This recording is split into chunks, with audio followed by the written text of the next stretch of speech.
Now, while you guys are getting your thoughts together on how you would do it, I'm going to tell you how I would do it.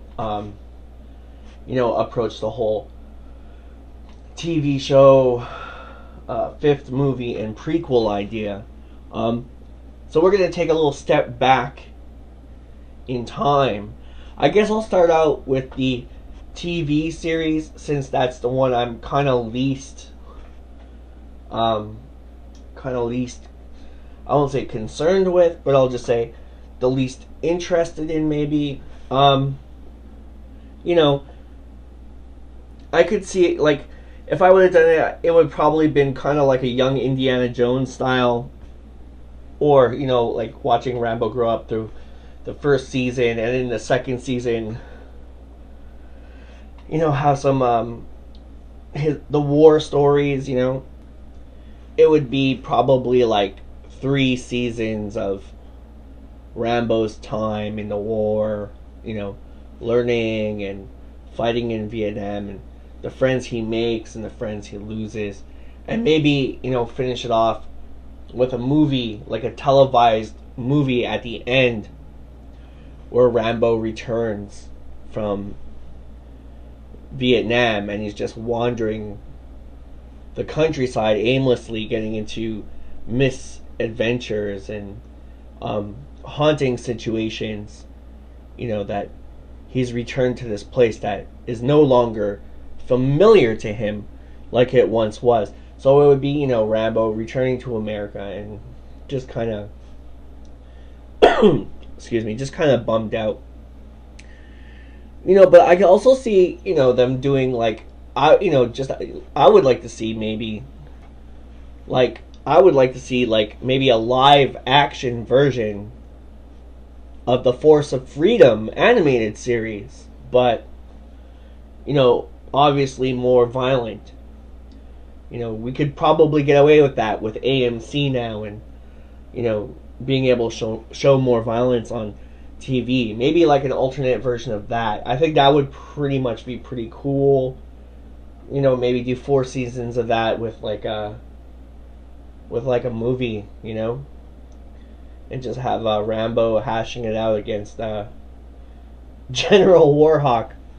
But yeah, like, I guess, anything's possible. But that leads me to a story of what I would think to approach a 5th movie and a prequel movie, with a different star, which I'm definitely all for, and I'll tell you how I think it could have been done. But first, let's go back in time, to, at one point in time, I actually came up with a pretty cool synopsis for a Rambo 4, before Rambo 4 came back into the mainstream, when they were still kicking around many versions of ideas for Rambo 4, which we will talk about in season 4. But I'll give you a little taste of how it affected my life years and years and years ago. So let's step back in time and take a look at the big picture. Now, when I was younger, I guess it was early 2000s, in the early 2000s, I had heard that Robert Rodriguez was interested and intending to come on board and be doing the 4th Rambo movie. I must say I was really intrigued, because I really like Robert Rodriguez. I think he is he's brilliant, and gets a hard time from the media sometimes about his execution style, and such, which I think sucks, because he really does what he needs to do, for whatever project he's working on at the time. And I think that's brave and noble, and says something about the level of heart and commitment. So, anyway, So a few days before, before I had heard that he was interested in giving his own twist on Rambo for a Rambo 4, I had this dream, which we're gonna get to after. But I heard he wanted to do it. I looked up and read this awesome treatment for it. It was multiple page treatment. It was awesome. It had Tomask coming back and everything. I should have been expecting that angle due to what was happening on in world current events. Where he was coming from with that. But, I wasn't able to see it at the time. It still took me by surprise. We're going to talk about that treatment in Season 4 with many of the other treatments that we were going to talk about in Season 4 before Rambo 4 came to fruition.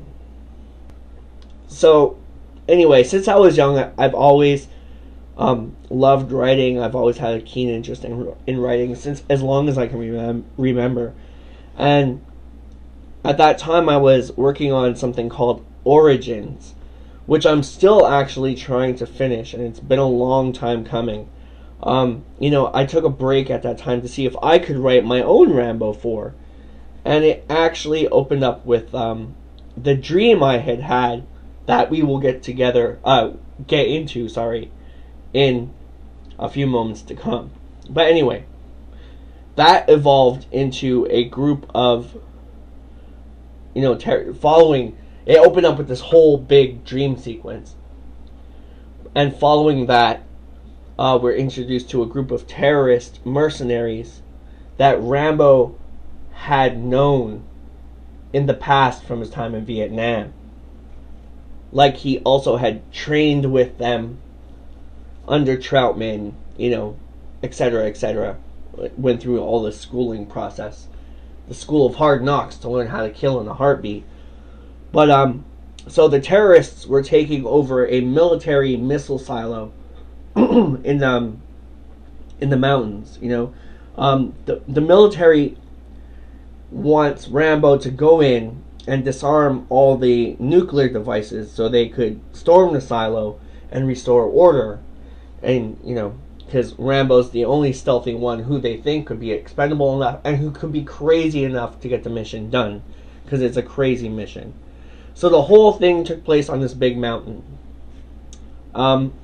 Before they come to him, Rambo's living quietly on a farm where he lives pretty much off the grid and off the land. Finally retiring from doing work. I won't say with the UN, but for the military, training tactics and going through like obstacle courses. Just training the next generation of fighters. So now he's retired to this farm, and he teaches archery now in his spare time to make money, etc., etc. And Griggs, Kirkwood Smith, Red Foreman, on the behalf of Colonel Samuel Troutman, comes to Rambo and gets him to do it. And we learn a couple of things about Troutman. Pretty much Rambo does it because Troutman's life is lost. And Rambo can already see that there's a lie in there. So that gets him interested. Obviously, they're not telling Rambo the whole truth. And if his, if his most best friend in the world, which is Colonel Troutman, is now dead because of something that happened, Rambo wants to know the whole truth. So, in a sense, Rambo decides to go on this mission, to stop whatever's going on and save humanity, because in the end, it all comes down to humanity as a whole. And at the same time, maybe he can learn what happened to his best friend and maybe bring some closure to the whole situation. So, we get the whole mission brief scene, like they transfer Rambo. We get the whole mission brief scene, the suit up scene, the drop off scene. Eventually, Rambo is found out by the enemy while he's going up the mountain. you know, he takes a couple of them out, but this group of mercenaries, this 5 group of mercenaries, brings along I'd say like a bunch of lackey henchmen, you know, so Rambo's taking them out and all that shit. And eventually Rambo's cornered, and these 5 guys are there, and they've been in practice because they've been all around the world doing all these crazy things, and Rambo hasn't. So Rambo's a little bit rusty. So eventually Rambo's cornered, and he's trying to defend himself to try to take out as many as he can, thinking that, you know, this is his last stand on the edge of the cliff. Kind of remind me of First Blood, but he wasn't hanging on the cliff. He's just standing at the edge of the cliff against all this army that's cornered him. You know, pretty much they give him this whole speech of, you can, you know, they tell him what's happening, a little bit of what's happening, and you can join us or you can go against us and die. And, you know, they pretty much assume that Rambo's not gonna go for it. You know, they pretty much assume that Rambo is that great Boy Scout like he's always been. So, you know,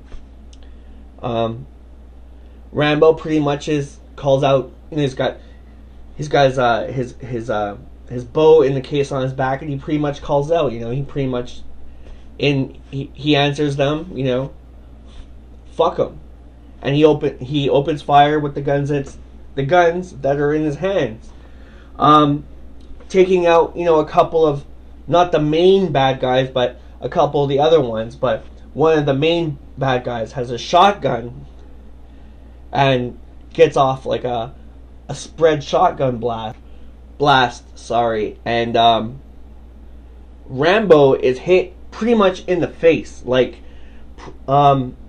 by parts of the shrapnel from the shotgun blast, and it cuts up a lot of his scalp and face, and he falls backwards off the mountain and is presumed dead. You know, the bad guys go back to business.